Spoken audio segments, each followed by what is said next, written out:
दोस्तों, बीते कुछ दिनों से अयोध्या से ऐसी ऐसी घटनाएं सामने आ रही हैं जिनमें कहा जा रहा है कि गिद्धों के झुंड देखने को मिल रहे हैं, बंदरों के झुंड देखने को मिल रहे हैं, तो कोई कह रहा है कि नागों के भी झुंड राम मंदिर में आए हैं। शुरू में तो ये बातें मुझे भी अफवाह ही लगी थीं, लेकिन जब हमने इसकी रिसर्च की तो पाया कि वाकई में ये घटनाएं सत्य हैं, जिसको लेकर वन विभाग भी अलर्ट हो चुका है।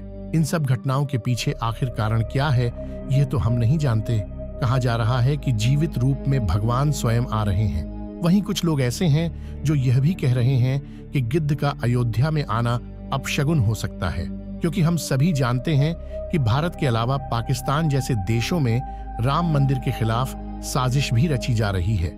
ऐसे में इन खबरों को भी नकार देना कि यह अपशगुन नहीं है, यह भी सही नहीं होगा। अब जब बात हो रही है कि जीवित रूप में देवता अयोध्या आ रहे हैं, तो इसमें एक और घटना का नाम जुड़ जाता है जो अपने आप में अद्वितीय है, और आपने इस घटना के बारे में विस्तृत रूप से नहीं सुना होगा। क्या आप जानते हैं कि एक बार बजरंगबली स्वयं अयोध्या में प्रकट हो गए थे, और तब अयोध्या और भारत में ही नहीं बल्कि पूरी दुनिया में इस घटना की चर्चा हुई थी। यह अपने आप में अद्वितीय घटना है जिसके बारे में ज्यादा लोगों को जानकारी नहीं है। तो देर न करते हुए आते हैं आज की इस घटना पर। आखिर क्या हुआ था जब अयोध्या में स्वयं प्रकट हो गए थे बजरंगबली? कैसे 150 से अधिक एनकाउंटर करने वाले इंस्पेक्टर के भी उड़ गए थे होश? कैसे पाकिस्तान के आतंकवादियों में भी होने लगी थी बजरंगबली की चर्चा? क्या हुआ था जब मंडराया था अयोध्या में खतरा? सब कुछ जानेंगे आज के इस वीडियो में। स्वागत है आपका हमारे चैनल में। दोस्तों, वीडियो शुरू करने से पहले अयोध्या राम मंदिर के उद्घाटन की शुभकामनाएं आप कमेंट के माध्यम से जरूर दें, और अगर आप हिंदू हैं तो हमारे चैनल को सब्सक्राइब जरूर करना, क्योंकि हम यहाँ पर हिंदू इतिहास से जुड़ी सच्ची जानकारी प्रोवाइड करते हैं। दोस्तों, आज हम जिस घटना के बारे में बात करने वाले हैं, इस घटना पर एक फिल्म भी बन चुकी है। वीडियो के अंत में उस फिल्म का नाम भी बताएंगे जो कि काफी हिट हुई थी, और यह पिछले साल ही रिलीज हुई है। तो चलिए बात करते हैं घटना के बारे में। बात है 1998 की। हर रोज की तरह हनुमानगढ़ी के सामने काफी भीड़ दिखाई दे रही थी। लोग आ रहे थे, भगवान हनुमान के दर्शन कर रहे थे और जा रहे थे। लेकिन तभी हनुमानगढ़ी वाली गली में एक जीप पुलिस को खड़ी हुई मिलती है। पुलिस को शुरुआत में तो यह लगता है कि शायद कोई व्यक्ति दर्शन करने आया होगा, और इसीलिए वह जीप खड़ी करके अंदर चला गया है, तो शायद वह वापस आएगा। लेकिन 1 घंटा गुजरता है, 2 घंटे गुजरते हैं, लेकिन फिर भी उस जीप को लेने कोई नहीं आता है। 2 घंटे बाद पुलिस उस जीप को लेकर थाने चली जाती है, और फिर उस जीप की तलाशी की जाती है। उस जीप में एक मोटर प्राप्त होता है। ये वह मोटर था जिससे पानी निकलता है। आमतौर पर इसे टुल्लू भी कहा जाता है। उस मोटर को खोला जाता है तो मोटर के अंदर कुछ बुरादे जैसा पाउडर जैसा मिलता है।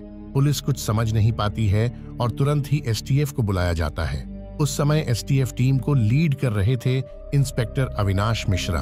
अविनाश मिश्रा की पोस्टिंग 1985 में हुई थी, और 1985 से 2019 तक वह एसटीएफ में कार्यरत रहे। इनके नाम 50 एनकाउंटर भी हैं।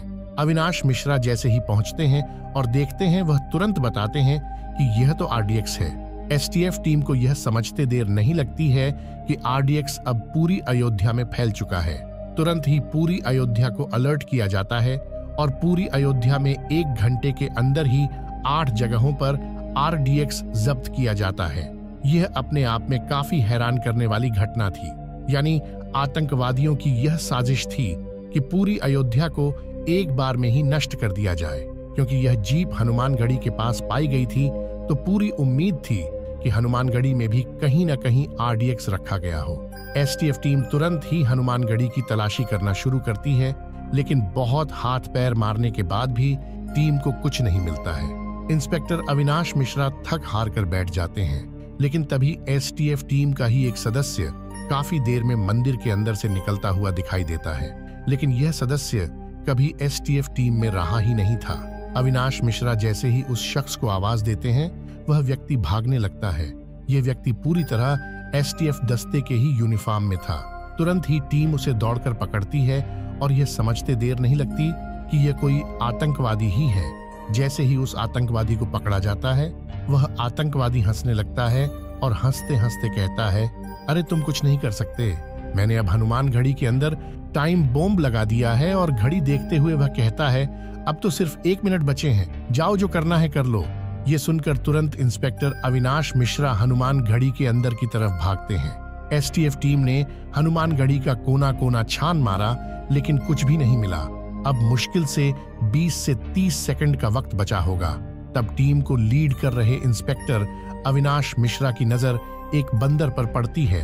वह बंदर वाटर कूलर पर बैठा हुआ तारों को काट रहा था। इंस्पेक्टर अविनाश मिश्रा को शक हुआ कि इस वाटर कूलर में कुछ हो सकता है और वह चाहते थे कि यह बंदर इन तारों को छोड़े तो जाकर वह वहां पर चेक करें। उन्होंने आनन फानन में पास में खड़े हुए व्यक्ति का प्रसाद उस बंदर की तरफ फेंका, लेकिन बंदर ने प्रसाद नहीं लिया और बंदर वहां से भाग जाता है। तुरंत इंस्पेक्टर अविनाश मिश्रा साथ में खड़े बम निरोधक टीम को वाटर कूलर के पास जाने के लिए कहते हैं और जैसे ही वह शख्स वाटर कूलर के पास पहुंचता है, वह जोर से चीखता है और इस चीख से वहां पर खड़े सभी व्यक्तियों का ध्यान उस वाटर कूलर पर चला जाता है। वह शख्स जोर से चिल्लाकर कहता है, अरे ये तो टाइम बॉम्ब है। और इसके साथ ही वह एक बात और कहता है। वह कहता है, अरे सर, ये तो 3 सेकंड पर रुक चुका है।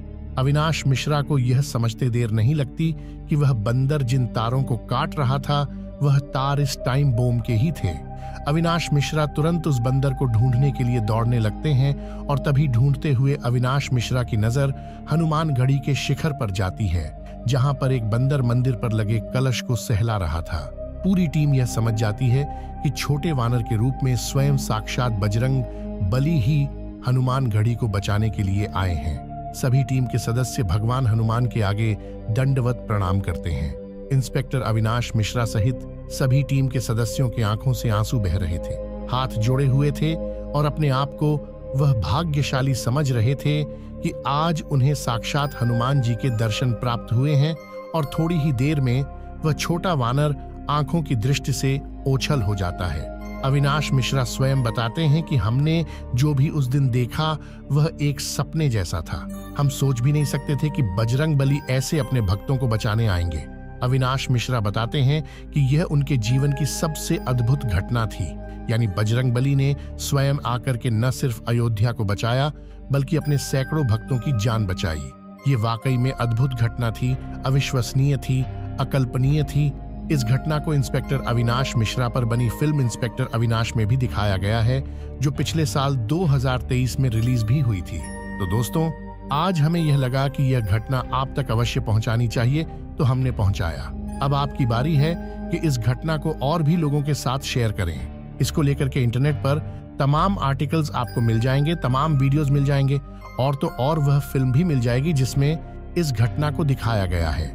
इसी तरह की और भी घटनाएं आप जानना चाहते हैं तो हमें सब्सक्राइब कर लें और अपनी राय कमेंट में देना मत भूलें। मिलते हैं आपसे अगले वीडियो में।